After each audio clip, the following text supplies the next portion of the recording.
आज मैं नमाज फजर के बाद वॉक पर था तो मुझे सऊदी अरब के एक नंबर से फ़ोन आया और एक खतून ने कहा कि अंकल बशीर, मैं खाना काबा के बिल्कुल सामने बैठी हूँ और आपके लिए दुआ कर रही हूँ।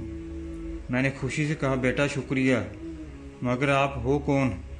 जब उस बच्ची ने मुझे एक वाक़या याद करवाया तो मुझे अपनी 4 साल पुरानी याद आ गई।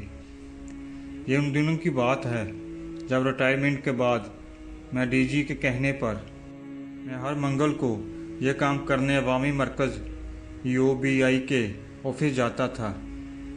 24 जनवरी 2017 बरोज़ मंगल EBOI के कराची के दफ्तर में फर्स्ट फ्लोर पर बैठा मैं मजदूरी पेंशन बोर्ड के प्रेसिडेंट की हैसियत से मजदूरों को चेक कर रहा था कि 2 बच्चियां नकाब लगाए काले अबायों में हमारे ऑफिस में दाखिल हुई और कहा कि सर, हमारे अबू मजदूर हैं,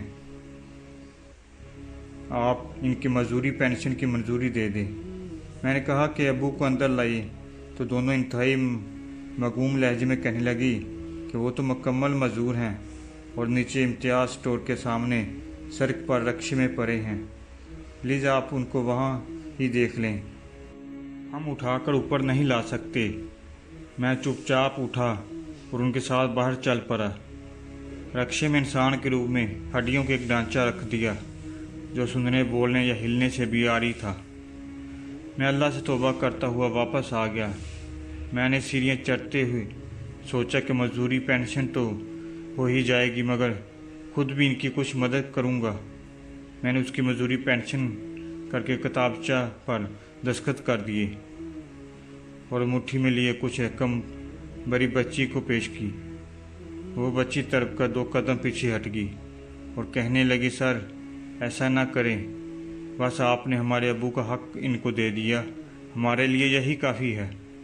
नहीं बेटा, ये पैसे ले लो और अपने अबू के लिए दवाई और अच्छी ग़िज़ा का बंदोबस्त करो ताकि वो जल्द अच्छे हो जाएं। मायरा, नहीं सर, हम खैरात नहीं लेते, हम खुद कमाते हैं। कौन कमाता है मायरा? सर, मैं राबिया सेकेंडरी स्कूल सेक्टर 11 बाबा वलायत अली शाह कॉलोनी में पढ़ाती हूँ और मेरा छोटा भाई फैक्ट्री में नौकरी करता है। बेटा, महीने में कितना कमाते हो? मायरा, सर मैं 2500, मेरा भाई 7000, मकान का किराया और अब्बू की दवाई का हो जाता है। बस हम खाना एक वक्त मगर पेट भर कर खा लेते हैं। अब अब्बू की 5000 पेंशन मिल गई तो सब ठीक हो जाएगा। छोटी बहन भी दोबारा पढ़ने जाया करेगी। सर, अब्बू अब तो बोल नहीं सकते, मगर पहले कहते थे भूखे मर जाना, मगर अल्लाह के सिवा किसी के सामने हाथ नहीं फैलाना। सर, हमारा यकीन है अब उठ बैठेंगे और अल्लाह ने चाहा तो हमारे अच्छे दिन भी आएंगे। मैं चुपचाप उसकी बातें सुनता रहा। मैंने अपने आंसू छुपाते हुए पेंशन बुक दस्तखत करके उसे थमा दी। इतनी गुर्बत में गरी, इतनी गैरतमंद और अल्लाह पर इतना पक्का यकीन वाली बच्ची मैं भी पहली दफ़ा देख रहा था। क्योंकि मैं तहिया कर चुका था कि इनकी मदद करनी है, इसलिए जब बच्ची क्लर्क के पास बुक के अंदराज के इंतज़ार में थी तो मैं दोबारा सड़क पर खड़े रक्शे तक गया और उनके अबू की जेब में हस्बे तफीक कुछ डालकर वापस अपने ऑफिस में आ बैठा। मैंने बच्चियों को दोबारा बुलवाया। उनकी इजाज़त से यादगार के तौर पर उनकी और तमाम कागजात की तस्वीर ली और वो खुदा हाफिज़ कहकर चली गई। फिर एक आध दफ़ा उस बच्ची ने अपने किसी मसले के लिए रब्ता किया और आज 4 साल बाद उसके फ़ोन ने मुझे हैरान कर दिया।